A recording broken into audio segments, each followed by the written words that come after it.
ओम श्री गणेशाय नमः। श्री युधिष्ठिर ने कहा, हे केशव, आपने यह आषाढ़ माह के शुक्ल पक्ष की एकादशी की कथा कही।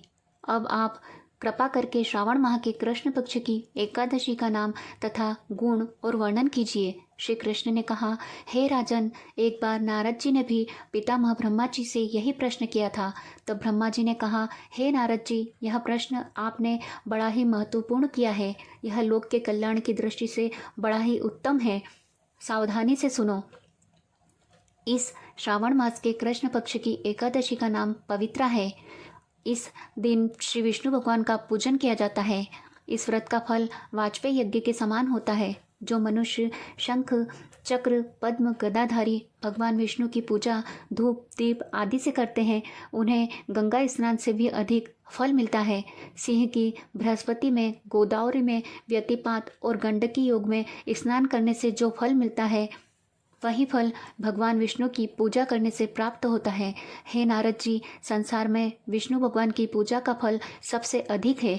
यह श्रावण माह की कृष्ण पक्ष की पवित्रा एकादशी के व्रत के बराबर है। अतः जो मनुष्य विष्णु भगवान की पूजा न कर सकते हो, वे इस पवित्रा एकादशी का व्रत करें तो वही फल प्राप्त होता है। आभूषणों से युक्त बछड़े सहित गाय का दान करने से जो फल मिलता है, वही फल पवित्रा व्रत करने से मिलता है। अतः यह पवित्रा एकादशी का व्रत अवश्य करना चाहिए।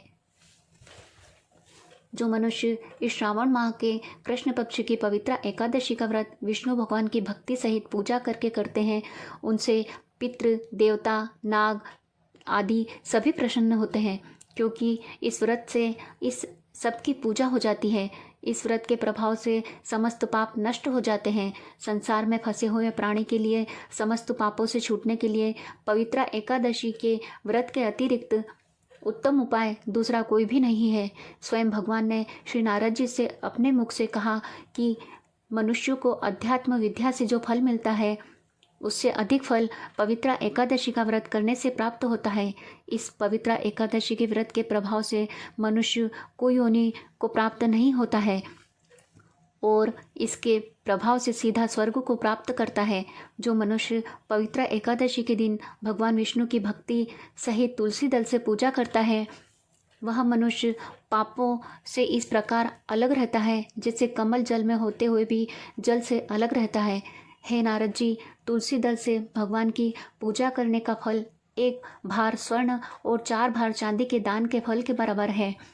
श्री विष्णु भगवान नाना प्रकार के मिष्ठान, धन, रत्न, मोती, आभूषण, मणि इत्यादि से इतने प्रसन्न नहीं होते हैं जितने कि तुलसी के दल से प्रसन्न होते हैं। इसलिए तुलसी दल से भगवान विष्णु की पूजा करने वालों के समस्त पाप नष्ट हो जाते हैं।